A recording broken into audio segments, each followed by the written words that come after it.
Revolt, I think, is better understood as a deep questioning. More a deep questioning than a certain answering. Less like ideology, more like philosophy. So following this, what I want to argue is for an understanding of the intellect of insurrection. And I don't want to do this to defend philosophy. I want to do this against the ideological caricature of the abject stupidity of revolt, against all the common vilifications of revolt as irrational, as violent. I think we have to understand revolt as the critical activity of an intellect at work, as a form of philosophy from below. Revolt does what philosophy does, but much better than any professional philosopher could dream of doing.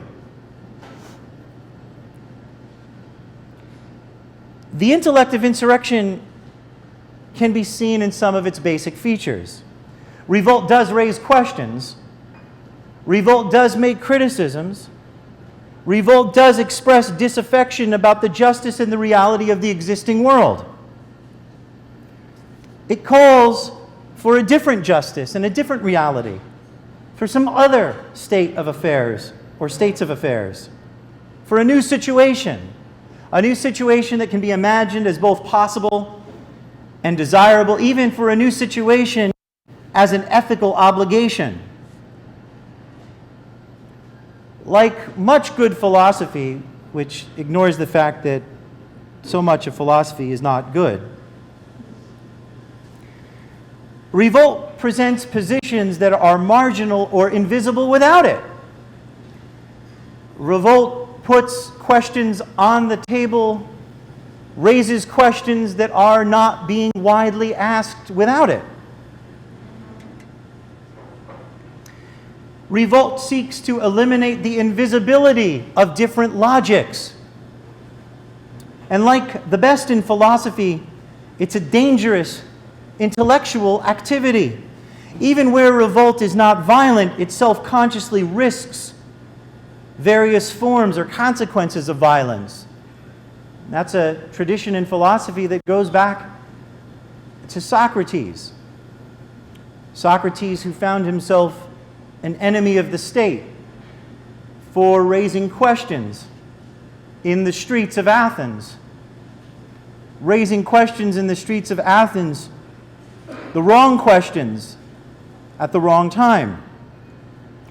Of course, given a particular case of revolt in Italy, in France, in Egypt, in Turkey, in Mexico, Spain, the United States, or Brazil, we have to make a more detailed analysis of what is going on there. What is a revolt in these particular places, in these particular times doing? What does it mean? We can only go so far and not very far at all in speaking about revolt in generic terms. Locations and instances are not generic. Revolt arises from circumstances from within historical contexts and in response to changing conditions of life.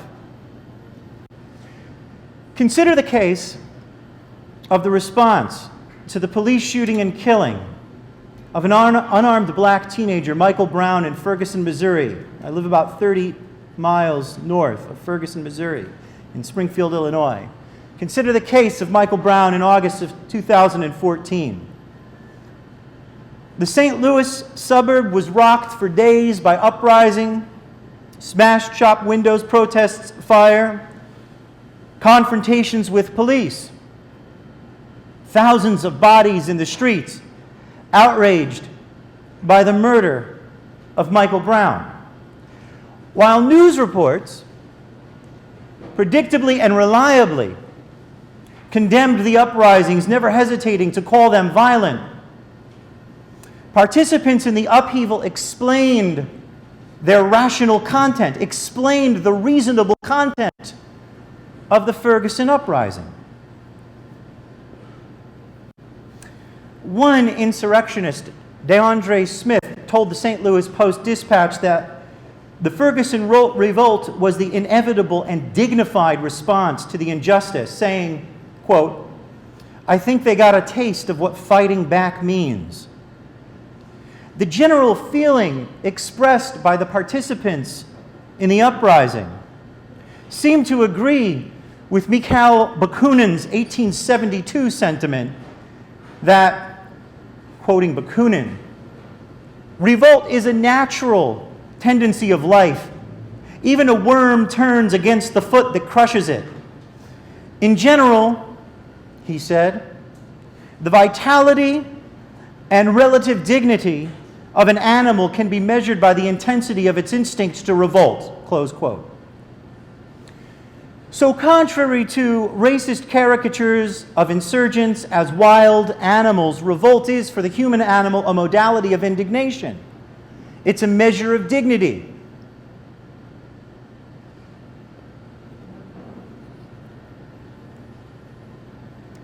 Now, here in Baltimore, I was inspired to see the publication of the 2015 Baltimore Uprising, a teen epistolary. Some of you, I think, have had it here. You've had it in the store. I have been unable to find it. Is it back available, the teen epistolary? Not yet. It was printed out at the time. It sold like wildfire. They reprinted it. It sold like wildfire. So the group that did it is actually working on doing something more, getting some more of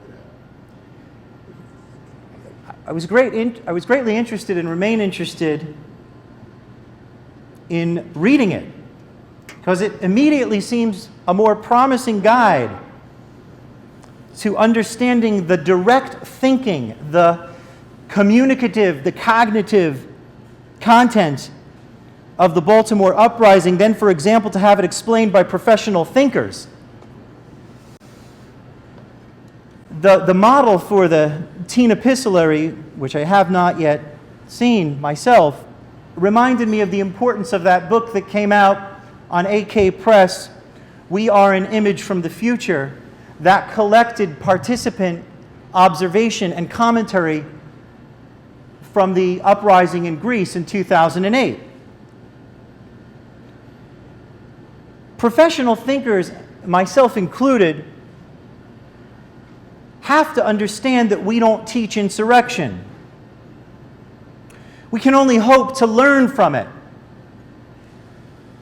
We can only hope to learn from it, to treat the uprising as a philosophical content, as a primary source material, as serious thinking in the streets.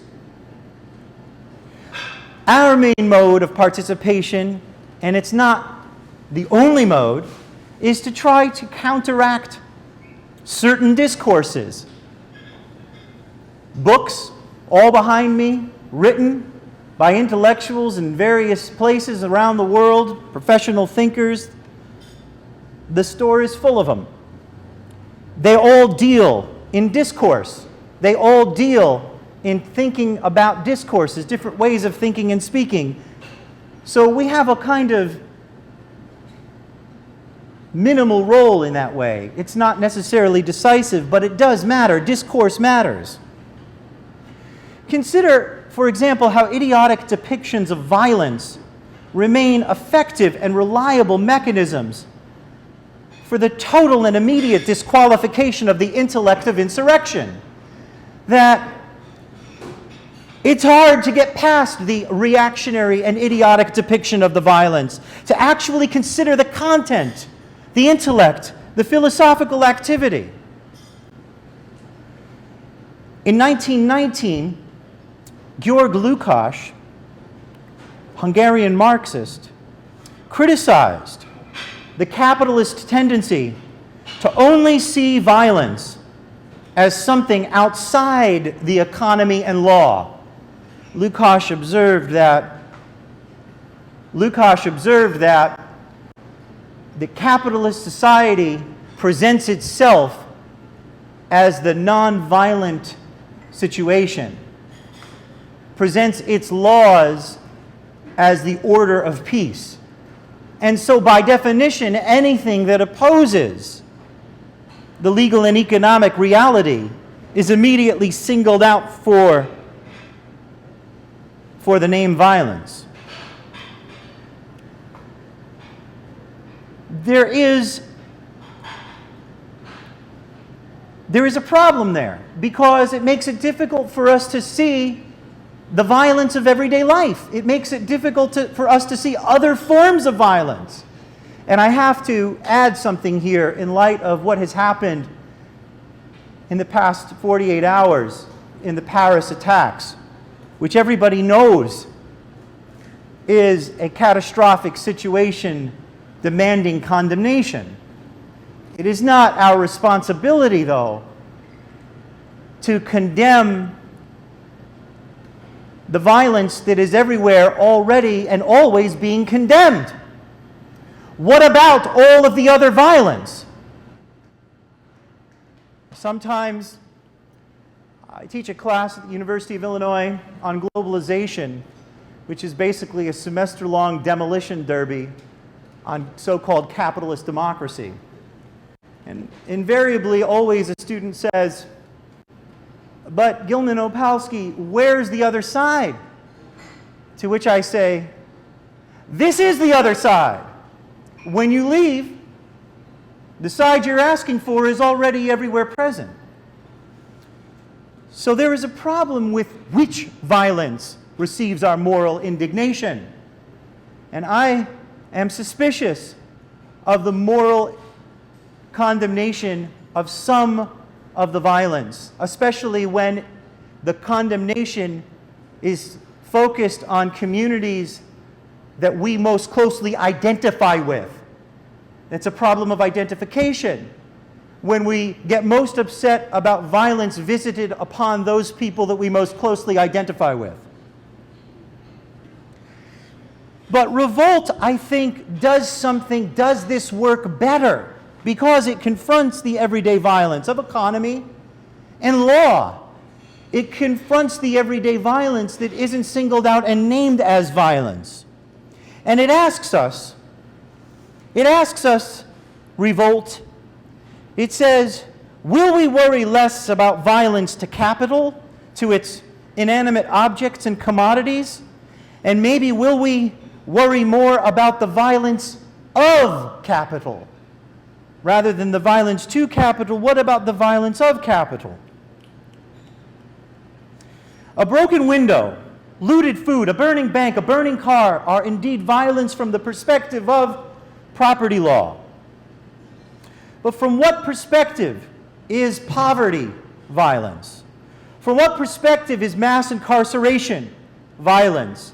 From what perspective is racial profiling and police brutality violence? And in between every killing we do hear of, there are hundreds of others we don't. And yet, we must never reduce revolt to the stories of the individual casualties who triggered them. We all know that the so-called Arab Spring was not about Mohamed Bouazizi, the Tunisian street vendor who lit himself on fire in December of 2010. The story of the so-called Arab Spring is not the biography of Bouazizi. We must instead try to see the violence in the conditions of life that made self-immolation appear sensible to Bouazizi, a street vendor. We should ask, I think, what Bouazizi's sister asked. She asked, quote, "What kind of repression do you imagine it takes for a young man to do this?"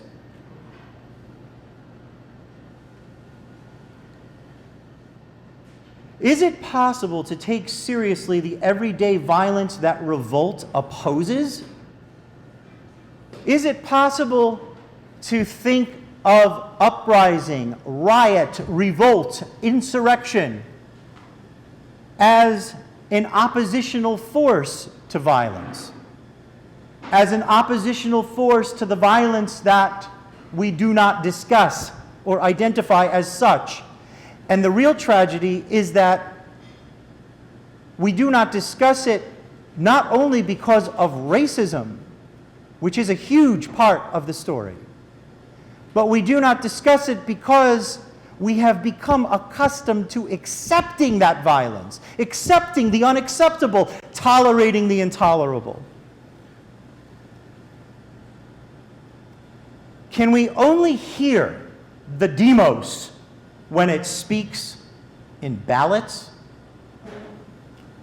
Jacques Rancière's book, French philosopher, I don't know if this book is here in the store, but I saw some others. Hatred of Democracy. Rancière wrote a book, beautiful little book called Hatred of Democracy, in which he diagnoses the hatred of democracy that hides behind a professed love of democracy. People speak about how they love democracy. They want democracy to flourish all around the world until the demos becomes active.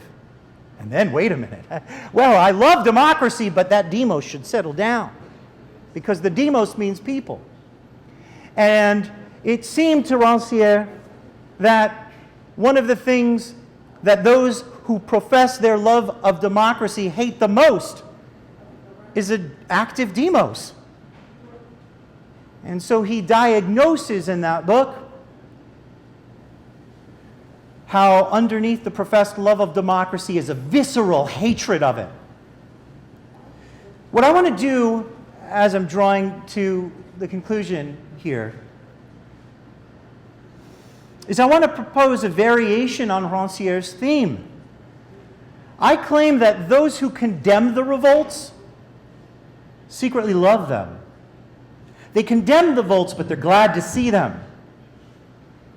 They're secretly glad to see them. The purported hatred of the violence of revolt conceals a special love for that so-called violence. They love the upheaval they condemn for their own reasons, most of them racist, because then they could go on applying their racist caricatures. So they say, oh, that's terrible, that revolt. But secretly they love it, because it functions as a vindication of their racism. If critics of revolt have any real fear of revolt, I don't think it's a fear of its violence, the one thing that they single out, pathologically fixated on. I think if they have any real fear of revolt, it's a fear of its abolitionist content.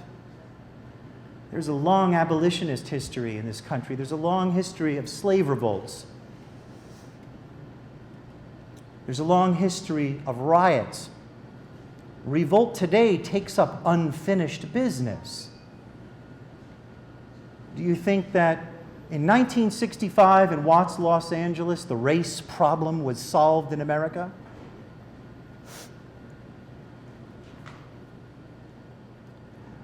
The hope of those who condemn revolt, I think, is that nothing they love will be abolished. That the present state of things will be defended against every revolt. If they do tremble, perhaps they know.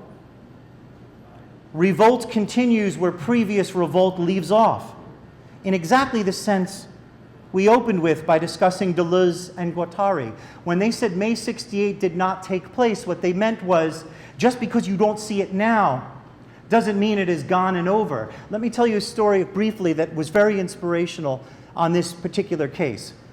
I moved from New York City to Illinois to take a job at the university. And I was able to go back to New York. I can't remember exactly when it was, but the occupation of Liberty Park, Zuccotti Park, had resumed in the cold early January. I was in the airport and I saw on the television that people have reclaimed the park. So I got off the plane and I put my bags away and I quickly went over and walked down to the park. And by the time I got there, it was empty. There was one guy standing with a sign that I was glad there was no camera on. Let me put it that way. But the park was empty, except there were a lot of cops in the park. And I had just seen that they had occupied it again, so I went to one of the cops and I said, "What happened? I heard that Zuccotti was occupied." And the cop said, "Yeah, it was, but they all went home." And I looked around and I said, "Then why are there so many police officers here in the park?" And he looked at me and he said, "Because sometimes they come back." And I like that. Maybe for him it's good job security. Revolt tries. Revolt is an effort. Revolt is an effort. It's an attempt. But it isn't over when it ends. Revolt, I think, is a precarious process of world making.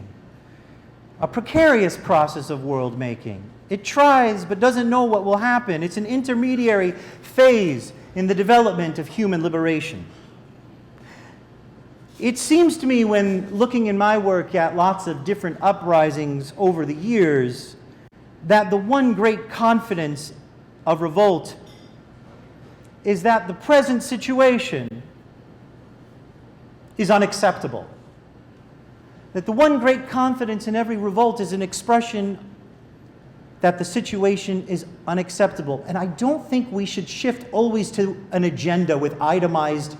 When liberals ask for an itemized agenda, do you think it's so that they can deliver the goods?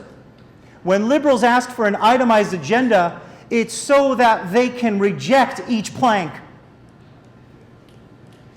People are saying at Mizzou, also, you've seen some of what's been going on at Mizzou with the students and some of the athletes walking out of classes. But what is their specific grievance? Why?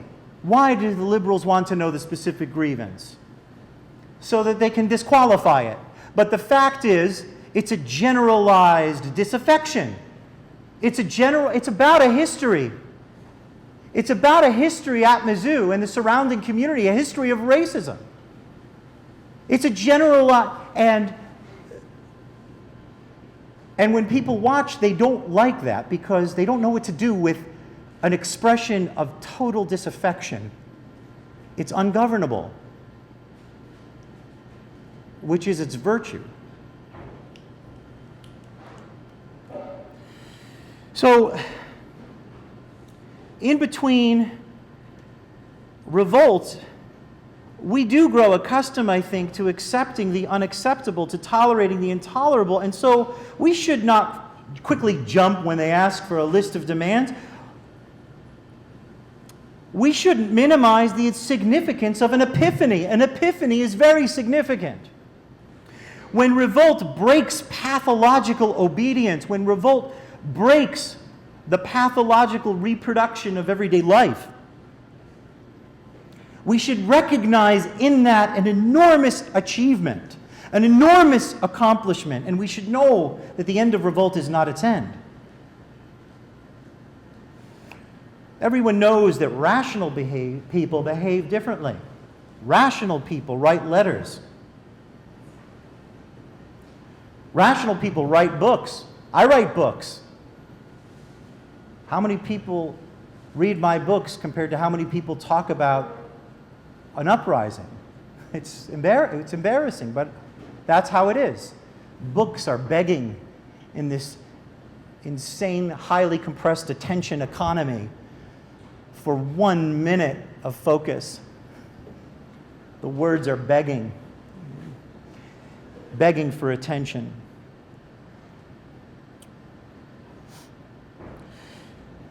Rational people are going to vote in the election. Rational people are going to obey the laws, but revolt rejects the rationality of an irrational system.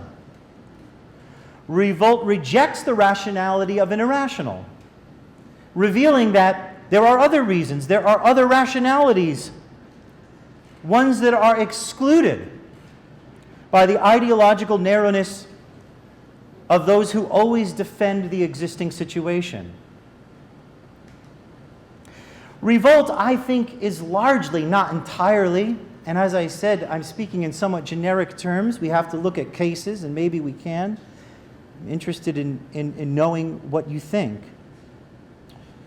But it is, I think, largely, generally, generically, about wrenching open that narrowness. It's about wrenching it open so we can see other rationalities beyond the rationalization of everything that is. So that we can learn something from a different intellect. And that is true. Revolts teach us. They are teachers. Revolts are teachers. They are educators. They are philosophers.